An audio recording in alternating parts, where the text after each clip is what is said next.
अस्सलाम वालेकुम स्टूडेंट्स, आप लोग देख रहे हैं मेरा चैनल NBF अकेडमी। जैसे कि आप सब लोग जानते हैं कि हमारी डिस्कशन हो रही है क्लास 11th की बुक मैथमेटिक्स पर, जो कि नेशनल बुक फाउंडेशन वालों की तरफ से है। आज हम स्टार्ट करेंगे chapter number 2, matrices and determinants. So students, आप लोग मेरे चैनल को विजिट करके बाकी के चैप्टर्स की प्लेलिस्ट भी देख सकते हैं, क्योंकि मैं आप लोगों को प्रोवाइड करूंगी तमाम चैप्टर्स के शॉर्ट लेक्चर्स जो आपको हेल्प आउट करेंगे आपके पेपर की बासानी तैयारी करने में। चले आइए शुरू करते हैं आज unit number 2। So exercise 2.1 start करने से पहले मैं आप लोगों को दूंगी कुछ बेसिक कॉन्सेप्ट्स। पहला टॉपिक है हमारे पास मैट्रिक्स। मैट्रिक्स क्या चीज़ है? अ मैट्रिक्स इज एन अरे of numbers arranged in horizontal and vertical lines enclosed with in square brackets. ठीक है, मैट्रिक्स की फॉर्म क्या होती है? फॉर एग्जांपल हम इसको डिनोट करते हैं किसी भी कैपिटल लेटर से, A B C D E, कुछ भी कह सकते हैं हम उसको। और मैट्रिक्स जो है वो डिवाइड या कुछ भी इस तरीके से नहीं हो रहा, बल्कि रैंडमली जो है इसके अंदर एंटिटीज़ लिखी हुई होती हैं, उनको हम एंटिटीज़ भी कहते हैं, इनको हम एलिमेंट्स भी कहते हैं ऑफ एन मैट्रिक्स। ठीक हो गया, ऑफ अ मैट्रिक्स। अब ऑर्डर ऑफ अ मैट्रिक्स क्या है? नेक्स्ट टॉपिक हमारे पास order of a matrix. If a matrix has m number of rows and n number of columns, then the order of matrix is m into n और m by n। ठीक हो गया।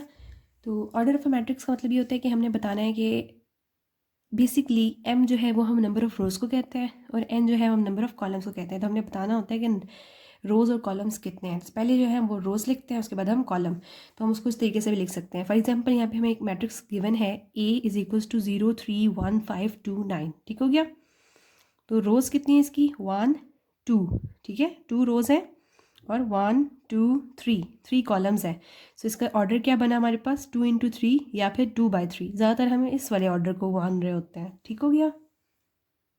So next topic है हमारे पास equality of matrices. ठीक है, any two matrices are said to be equal if both have same order and same corresponding elements. यानी दो मैट्रिस आपस में इक्वल कब होते हैं, या इक्वालिटी ऑफ मैट्रिसेस कब होती है? जब वो दोनों मैट्रिसेस आपस में जो है उनके जो एलिमेंट्स हैं वो इक्वल है, या फिर उनका जो है वो ऑर्डर सेम है। तो यहाँ पे मेरे पास एक एग्जाम्पल है, A is equals to 3 5 2 1 7 9 and B is equals to 3 5 2 1 7 9। आप देखें इनकी एंट्रीज जो है वो सेम है। यहाँ पे भी 3 1 3 5 2 1 7 9 है, यहाँ पे भी 3 5 2 1 7 9 है। ठीक है, सो पहली शर्त क्या होती है हमारे पास कि इनका सेम ऑर्डर होगा, और दूसरी क्या होती है? सेम कॉरस्पॉन्डिंग एलिमेंट्स होंगे। तो सेम एलिमेंट्स हैं। अब हम देखेंगे कि क्या ऑर्डर सेम है। तो इसका ऑर्डर क्या है? हमारे पास कितनी रोज हैं? 1 2 3। पहले हम और रोज को लिखते हैं ना। सो 3 और कॉलम्स कितने हैं? 2। ठीक है, तो ये हमारे पास क्या हो गया? 3 इंटू 2। नेक्स्ट भी हमारे पास ये कितनी रोज हैं? 1 2 3 और कॉलम्स कितने हैं? 2। सो ये भी क्या हो गया हमारे पास? 3 इंटू 2। ठीक है, तो सेम ऑर्डर है और सेम एलिमेंट्स है। So both matrices have same order and same elements. So these are the equality of matrices, या these matrices are equal. Next हम पढ़ेंगे टाइप्स ऑफ मैट्रिसेस क्या होते हैं हमारे पास। ठीक है, कोई 10-12 मैट्रिसेस की टाइप्स हम यहाँ पर पढ़ेंगे। सो पहली टाइप ऑफ मैट्रिक्स हमारे पास क्या गिवन है? That is row matrix. If there is only one row in a matrix then the matrix is a row matrix. अगर हमारे पास मैट्रिक्स जो है ना वो जस्ट एक रो मैट्रिक्स के फॉर्म में है, रो की फॉर्म में, तब हम उसको रो मैट्रिक्स कहेंगे। रो क्या होता है बच्चों? जो हॉरिजॉन्टली हमारे पास यहाँ पर लिखा हुआ है। ठीक है, तो ये हॉरिजॉन्टल लिखा हुआ है, नॉट वर्टिकल। ठीक हो गया, यानी फ्रॉम लेफ्ट टू राइट लिखा हुआ होगा तो हमारे पास क्या होता है? Row matrix. नेक्स्ट हमारे पास क्या है? Column matrix. If there is only one column in a matrix then the matrix is called a column matrix. Column matrix में क्या होता है? हमारे पास अप टू डाउन या वर्टिकली जो है वो मैट्रिक्स के अंदर एलिमेंट्स लिखे हुए होता है। तो फिर वो कौन सा मैट्रिक्स होगा हमारे पास? Column matrix. होपफुली आपको जो है वो अच्छे से समझ आ रहा होगा। ये देखिए हमारे पास कुछ मैट्रिक्सेस जो है वो गिवन है जो सिर्फ अप टू डाउन लिखे हुए हैं। ठीक है, फ्रॉम टॉप टू बॉटम। जो वर्टिकली लिखे हुए होंगे वो हमारे पास क्या होंगे? Column matrix. और जो हॉरिजॉन्टली लिखे हुए होंगे वो हमारे पास क्या होंगे? Row matrix. नेक्स्ट हमारे पास क्या आ गया? Square matrix. A matrix which has equal number of rose and columns is called a square matrix. ठीक है, यानी नंबर ऑफ रोज या नंबर ऑफ कॉलम्स जो हैं जिसके इक्वल होंगे तो उसको हम क्या कहते हैं? Square matrix. फॉर एग्जाम्पल हमारे पास यहाँ पे ए मैट्रिक्स गिवन है विच इज 3 1 5 -7। देखिए नंबर ऑफ रोज कितनी है? 1 2। नंबर ऑफ कॉलम्स कितने हैं? 1 2। तो सेम ऑर्डर है। ठीक है, जब सेम ऑर्डर है यानी सेम नंबर ऑफ रोज और कॉलम्स होंगे तो फिर ये हमारे पास क्या हो गया? स्क्वायर मैट्रिक्स बन जाएगा। नेक्स्ट देखें, 1 2 3 रोज हैं, 1 2 3 यानी 3/3। तो ये भी हमारे पास क्या हो गया? एक स्क्वायर मैट्रिक्स हो गया। यहाँ पे कितनी रोज और कॉलम्स हैं? 1 रो एंड 1 कॉलम, ठीक है। तो ये भी हमारे पास क्या है, एक स्क्वायर मैट्रिक्स है। Next moving towards rectangular matrix. Rectangular matrix क्या होता है, if the number of rows are not equal to the number of columns in a matrix then the matrix is a rectangular matrix, ठीक है। यानी जब number of रोज और number of columns आपस में इक्वल नहीं होंगे तब हमारे पास क्या बनता है, रेक्टेंगुलर मैट्रिक्स बन जाता है, ठीक है। वैसे भी रेक्टेंगुलर शेप का तो सबको पता है, रेक्टेंगुलर शेप में क्या होता है, हमारे पास दो साइड्स इक्वल होती हैं और दो साइड्स इक्वल होती हैं। सो ए इज इक्वल्स टू 1 3 5 0 1 2। अब देखें यहाँ पे क्या है, हमारे पास 3 कॉलम्स है और 2 रोज हैं, यानी रोज और कॉलम्स आपस में इक्वल नहीं है और शेप भी जो है वो रेक्टेंगल वाली बन रही है, ठीक है। सो ये हमारे पास क्या होता है, rectangular matrix. Now moving towards zero और नल मैट्रिक्स। तो हमारे पास जीरो और नल मैट्रिक्स क्या होता है, इफ ऑल द एंट्रीज या elements of a matrix are zero then the matrix is a null या जीरो मैट्रिक्स, ठीक है। जब सारी एंट्रीज ही जीरो होंगी हमारे पास एक मैट्रिक्स के अंदर तो सिंपली इसको हम क्या कहते हैं, जीरो या नल मैट्रिक्स। स्टूडेंट्स ये एमसीक्यूज में लाजमी आ जाता होता है और यहाँ पे ज़रूरी नहीं है कि हमारे पास कोई मैट्रिक्स बना हुआ है, वो आपको डेफिनेशन भी दे सकते हैं, पूछ सकते हैं, if all the entries of a matrix are zero then the matrix is called dash. तो आप लोगों को पता है कि जब भाई सारी एंट्रीज जीरो हैं तो फिर ऑफ कोर्स वो नल या फिर जीरो मैट्रिक्स कहलाता है। Now the next matrix is diagonal matrix, a square matrix in which all the elements except the main diagonal are zero and the main diagonal has at least one non zero element. तो students सबसे पहले आप लोगों को पता होना ज़रूरी है कि हमारे पास मेन डायगोनल क्या होता है।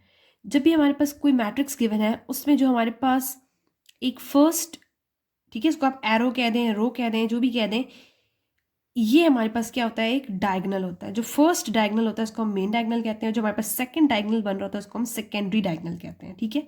और डायगोनल मैट्रिक्स में क्या होता है, हमारे पास डायगोनल मैट्रिक्स के जो एलिमेंट्स हैं वो नॉन जीरो एलिमेंट्स होते हैं, ठीक है, या फिर एटलीस्ट उसके अंदर जो है वो वन नॉन जीरो एलिमेंट पाया जाता है। फॉर एग्जाम्पल अगर ये भी जीरो है ये भी जीरो है तो एक अगर नॉन जीरो एलिमेंट पाया गया है तो ये हमारे पास डायगोनल मैट्रिक्स है।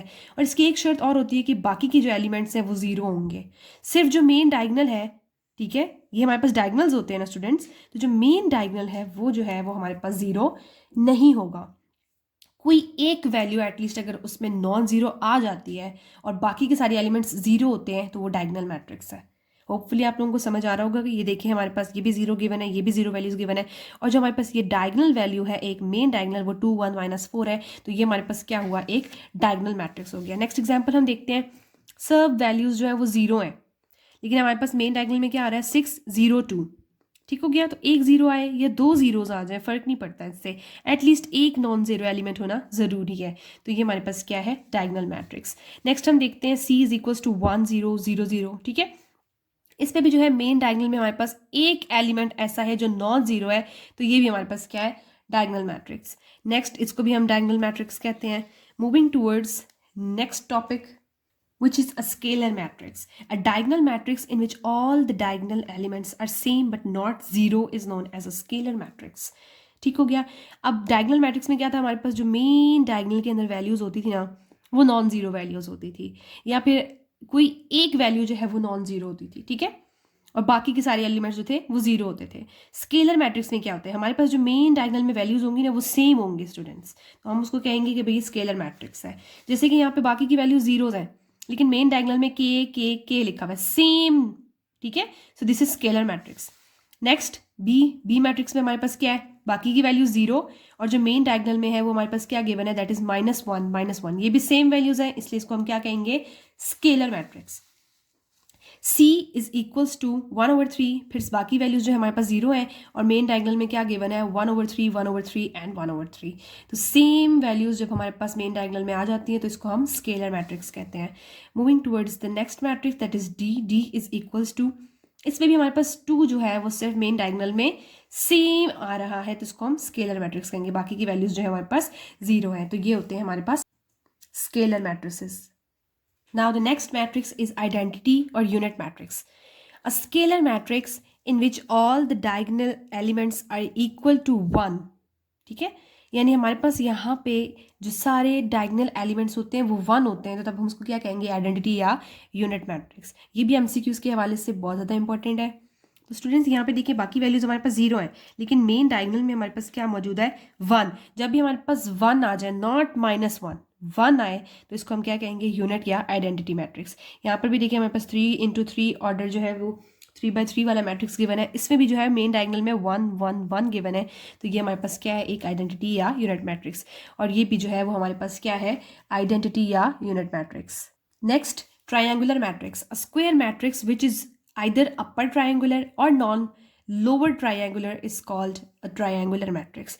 अब ट्राइंगुलर मैट्रिक्स में जो है वो हमारे पास मैट्रिक्स में जो है वो ट्रायंगल्स बन रहे होंगे, या फिर अपर साइड पे या फिर लोअर साइड पे।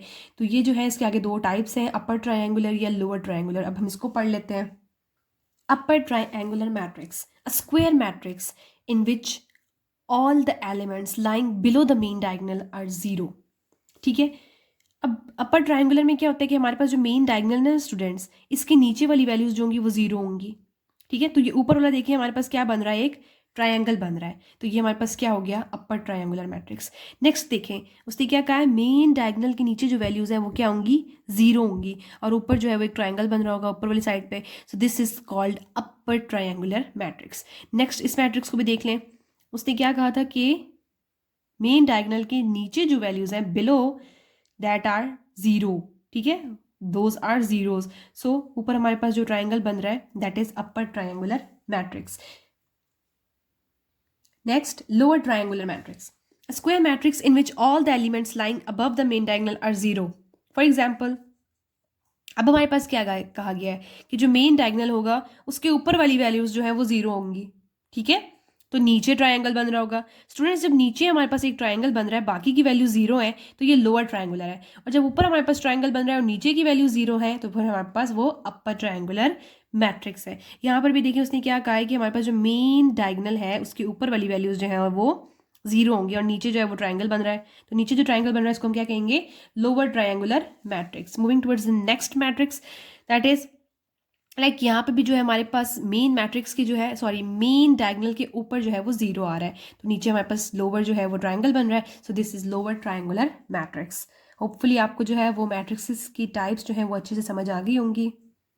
Now the most important and major concept of the matrix is a transpose of a matrix. ठीक है students, so if A is any matrix of order mn, then the matrix which is obtained by interchanging rows with columns of a matrix is called a transpose of the matrix and is denoted by AT. ठीक हो गया। कहने का ये मतलब है कि जब हमारे पास कोई नंबर ऑफ रोज या नंबर ऑफ कॉलम्स गिवन है, ठीक है, मैट्रिक्स में जाहिर सी बात है नंबर ऑफ रोज भी होती हैं और नंबर ऑफ कॉलम्स भी होती हैं, तो ट्रांसपोज जब हम लेते हैं किसी मैट्रिक्स का तो हम क्या करते हैं, फॉर एग्जांपल ये मेरे पास एक ट्रांसपोज गिवन है, एक मैट्रिक्स गिवन है, तो इसमें मैं क्या करूँगी कि जो नंबर ऑफ रो है तो कितनी है, 2 है ना, तो इसको नंबर ऑफ कॉलम में चेंज कर दूंगी। ठीक है, इंटरचेंजिंग। तो या फिर आप नंबर ऑफ कॉलम को जो है वो नंबर ऑफ रो में लिख दें, एक ही बात है, इसको कहते हैं हम ट्रांसपोज। तो मेरे पास क्या है, ए की वैल्यू क्या गिवन है, 2 1 6 0 2 3। पहली रो क्या है 2 1 6, इसको मैं किसमें लिख दूंगी ट्रांसपोज लेते वक्त, कॉलम की सूरत में 2 1 6। नेक्स्ट क्या है 0 2 3, रो है ना, इसको मैं कॉलम की फॉर्म में लिख दूंगी 0 2 3। ठीक हो गया। सो this is basically the transpose of a matrix. Next, जब हम ट्रांसपोज ऑफ अ मैट्रिक्स की बात करते हैं ना तो उसमें हमारे पास दो मेजर कॉन्सेप्ट आ जाते हैं, that are symmetric matrix and skew symmetric matrices. ठीक है, सो सिमेट्रिक मैट्रिक्स में क्या होता है स्टूडेंट्स, जब हम किसी स्क्वायर मैट्रिक्स का जो है वो ट्रांसपोज ले लेते हैं, ठीक है, उसका हमने ट्रांसपोज ले लिया। अब ये ट्रांसपोज लेना सिखाया था, ट्रांसपोज में हम क्या करते हैं कि हम रो को जो है वो कॉलम की सूरत में लिख देते हैं। ठीक है, अब ये 3 रोज है तो इसको 3 कॉलम्स की सूरत में लिख देंगे। जब हमारे पास ट्रांसपोज लेके, ठीक है, फॉर एग्जाम्पल मेरे पास ए एक मैट्रिक्स गिवन है, उसका ट्रांसपोज लें वो उसके इक्वल ही आए, दैट इज सिमेट्रिक मैट्रिक्स। ठीक हो गया। तो अब ये देख लें एग्जाम्पल से हम इसको पढ़ लेते हैं। ए मेरे पास क्या गिवन था 1 2 5 2 6 -4 5 -4 3, तो ट्रांसपोज लेंगे इसका हम 1 2 5 को जो है वो मैं रो में कॉलम की सूरत में लिख दूंगी, तो 1 2 5। नेक्स्ट मेरे पास क्या है 2 6 -4, रो है, इसको कॉलम की सूरत में लिखा 2 6 -4। नेक्स्ट क्या है 5 -4 3, इसको भी मैंने कॉलम की फॉर्म में लिखा 5 -4 3। ठीक हो गया। देखिए सेम वैल्यूज बनी है ए और A transpose, so this is a symmetrics matrix, symmetric matrix. Now the next topic is skew symmetric matrix. अब इसमें क्या होता है, square matrix A is called skew symmetric if A is equals to -a transpose. यानी जब हम हमारे पास कोई मैट्रिक्स गिवन है उसका हमने ट्रांसपोज लिया, ठीक है। ट्रांसपोज में हम क्या करते हैं, इंटरचेंजिंग ऑफ रोज और कॉलम्स। तो ये मेरे पास जब हमने इसका ट्रांसपोज ले लिया तो अब जो हमारे पास पहला वाला मैट्रिक्स गिवन होगा ना, अब ट्रांसपोज लेने के बाद क्या हो जाएगा, साइन की चेंजिंग होगी उसमें, ठीक है।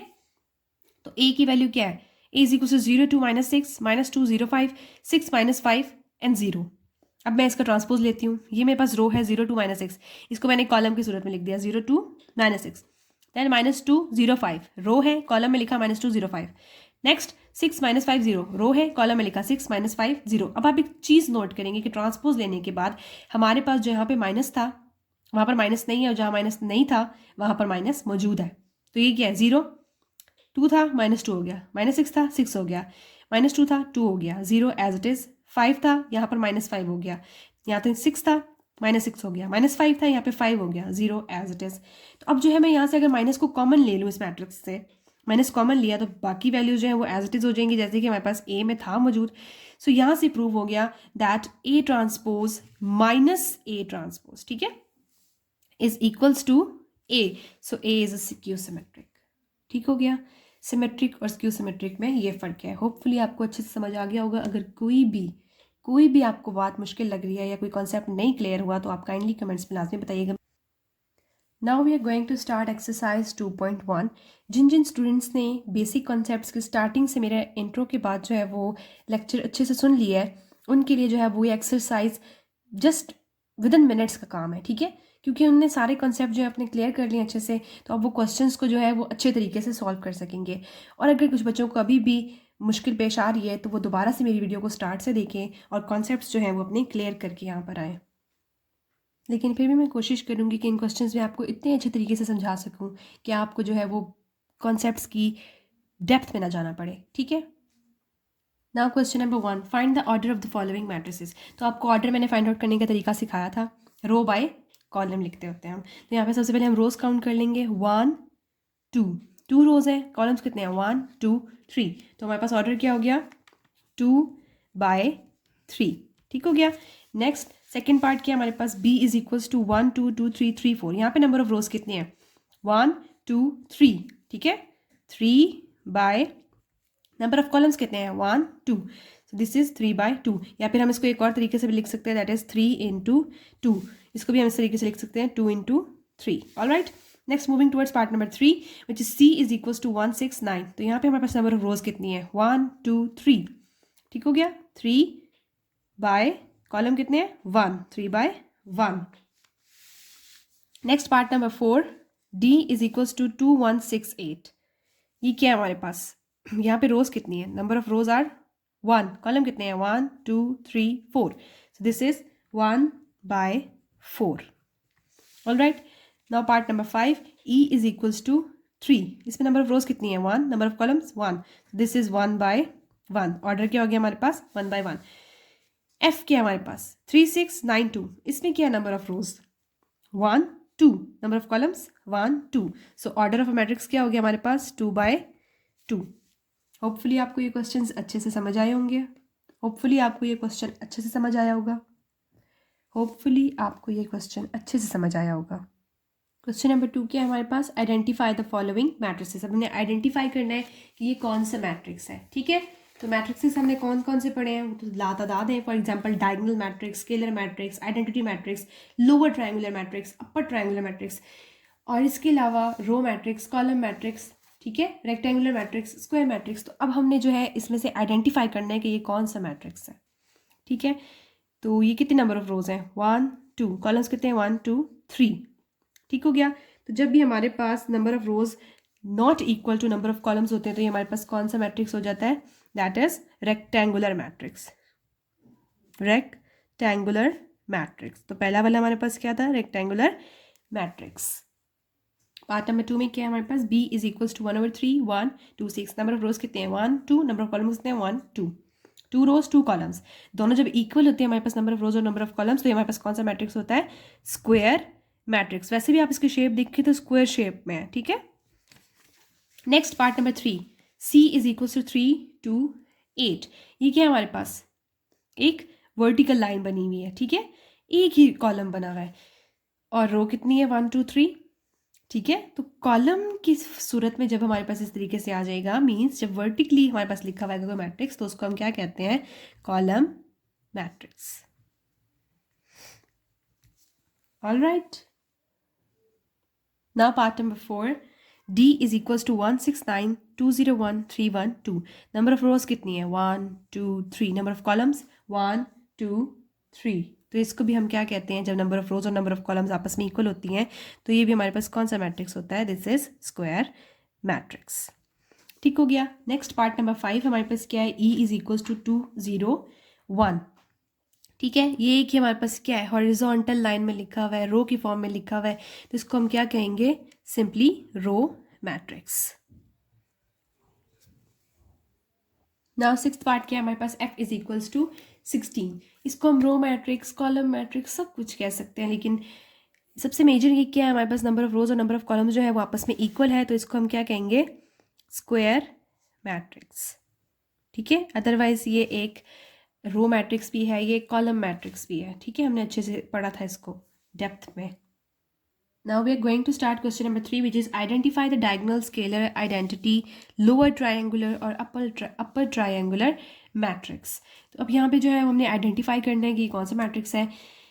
स्टूडेंट्स देखिए, पहला मैट्रिक्स हमारे पास क्या गिवन है, A इज इक्वल्स टू 3 1 0। मतलब मेन डायगोनल में हमारे पास क्या है, 3 1 0, और अपर क्या है हमारे पास 0 0 0, और नीचे क्या है 0 2 6। ठीक है, तो यहाँ पे जब भी हमारे पास नीचे एक ट्रायंगल बन रहा है और ऊपर जो है वो 3 जीरोज आ गए हैं, तो ये हमारे पास कौन सा मैट्रिक्स बना, that is lower triangular matrix. ठीक हो गया।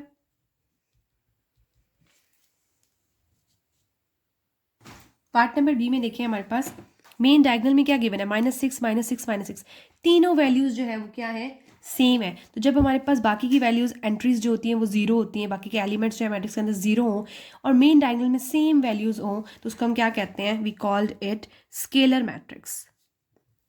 ठीक है, नेक्स्ट सी पार्ट के हमारे पास C इज इक्वल्स टू 1 0 2 0। ठीक है, अब यहाँ पर देखिए हमारे पास ऊपर भी एंटिटी जो है ना, मेन डायगोनल के ऊपर क्या गिवन है 0, और नीचे जो है वो एक ट्रायंगल बन रहा है, तो इसको हम क्या कहते हैं, लोअर ट्रायंगुलर मैट्रिक्स। ठीक है, इसीलिए स्टार्टिंग में जो है वो मैंने आपको अच्छे से समझा दिया था ताकि आपके लिए इशू क्रिएट ना हो। Now D part is 1 1 1। अब मेन डायगोनल में हमारे पास क्या है, 1 1 1। मैंने आपको बताया था जब भी हमारे पास सेम मेन डायगोनल में 1 वैल्यू आ जाए तो उसको हम क्या कहते हैं, वी कॉल्ड इट आइडेंटिटी या यूनिट मैट्रिक्स। ठीक है, तो आइडेंटिटी मैट्रिक्स या यूनिट मैट्रिक्स।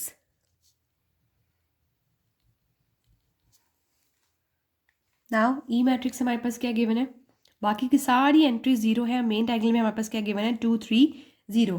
तो जब भी हमारे पास इस तरीके से डायगोनल जो है, मेन डायगोनल में वैल्यूज जो है वो नॉन जीरो वैल्यूज पाई जाती हैं, एक भी नॉन जीरो वैल्यू आ जाए तो उसको हम क्या कहते हैं, we called it diagonal matrix.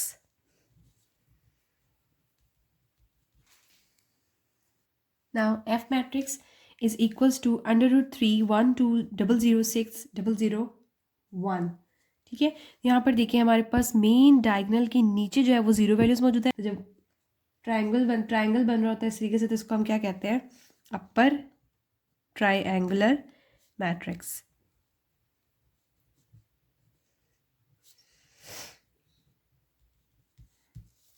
ठीक है, सो जी मैट्रिक्स हमारे पास क्या गिवन है, दैट इज 1 0 0 0 0 0 0। ठीक हो गया, सारी एंट्रीज जो है वो जीरो है, लेकिन मेन डायगोनल हमने फोकस करना है। मेन डायगोनल में क्या है हमारे पास, 1 0 0।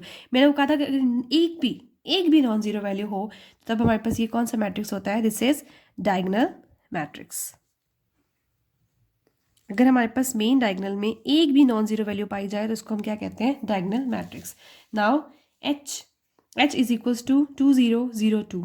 यहाँ पर हमारे पास बाकी की जो है वो जीरो है एंट्रीज, और जो मेन डायगोनल है उसमें सेम एलिमेंट्स हैं। ठीक है, 2 और 2 जब सेम एलिमेंट्स होते हैं तो हम उसको क्या कहते हैं, we called it scalar matrix. Now we are going to start question number 4, which is find the transpose of the following matrices and identify which of them are symmetric and which are skew symmetric. तो सबसे पहले जो है हमारे पास matrices given है, उसका हमने transpose ले लेना है और उसके बाद हमने बताना है कि भाई वो सिमेट्रिक है या स्क्यू सिमेट्रिक है. ठीक है, सो ट्रांसपोज ले लेते हैं हम इसका. ये हमारे पास ए मैट्रिक्स है, इसका ट्रांसपोज लेंगे तो रो को कॉलम में और कॉलम को रो में, जिस तरह आप चाहें. ठीक है, तो मैं रो को जो है वो कॉलम में कन्वर्ट करूँगी. पहली रो मेरे पास क्या है 2 0, इसको मैं कॉलम की फॉर्म में लिख लूँगी. ठीक है, नेक्स्ट क्या है √5 और 6, इसको भी जो है वो मैं कॉलम की सूरत में लिख लूँगी.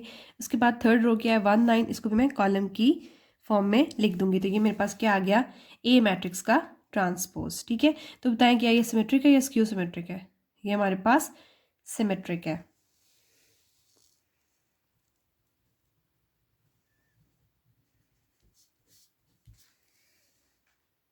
Now the B matrix is 1 6 2 0. हमारे पास एक ही रो है. जब हम इसका ट्रांसपोज ले लेंगे तो ये हम इसको कॉलम की फॉर्म में लिख देंगे. तो ये क्या हो जाएगा 1 6 2 0. ठीक है, तो ये हमारे पास सिमेट्रिक है या स्क्यू सिमेट्रिक है? This is also symmetric. ठीक हो गया. ना हमारे पास C मैट्रिक्स क्या है? C is equals to 2 6 9 2. तो जब हम इसका ट्रांसपोज ले लेंगे CT इज इक्वल्स टू 2 9 6 2. ठीक हो गया.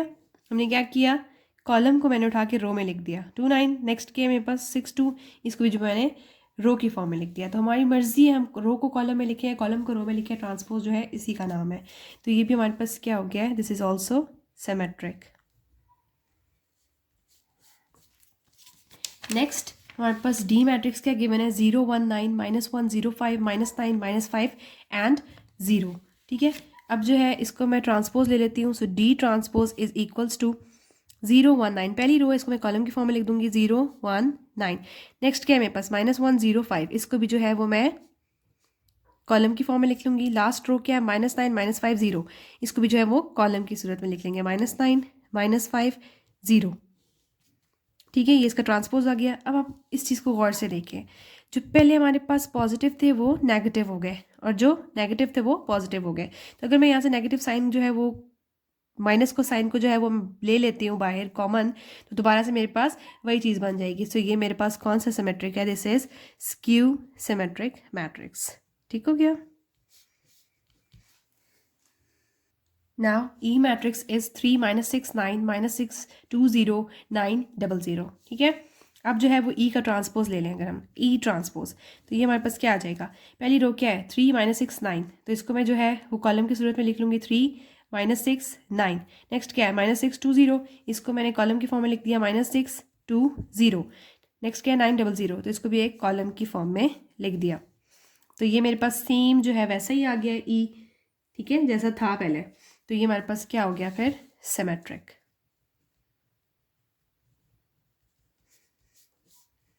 ठीक हो गया. Now the F matrix is F is equals to 9 0 1 0 6 3 0 0 1. तो अगर मैं F का ट्रांसपोज ले लेती हूँ तो ये मेरे पास क्या आ जाएगा 9 0 1 0 6 3 0 0 1. मैंने क्या किया, इसमें जो मेरे पास रो थी उसको मैंने कॉलम की फॉर्म में लिख दिया. ठीक है, फिर सेकेंड रो को भी कॉलम की फॉर्म में, थर्ड रो को भी कॉलम की फॉर्म में. इस तरीके से हम जो है वो ट्रांसपोज लेते हैं और ये हमारे पास क्या है, this is also symmetric. Exercise 2.1 यहाँ पर हमारे पास कंप्लीट हो गई है. होपफुली आपको ये सब क्वेश्चंस अच्छे से समझ आ गए होंगे. अगर कोई भी प्रॉब्लम है तो आप कमेंट्स में लाजमी बताइएगा. इसके अलावा मेरे चैनल को सब्सक्राइब और मेरी वीडियो को जो है वो अपने फ्रेंड्स के साथ भी शेयर करें, इसको लाइक करें. And thanks for watching. Art से कम नहीं, always being alone. जानोगे खुद को बेहतर when you gotta be alone. मैं सुनता सिर्फ अपनी, so you better lower your tone. करनी है बहुत सी बातें, all I need is microphone. गानों में गालियां तो बोले उसे cool, meaningless बात इनके लगते मुझे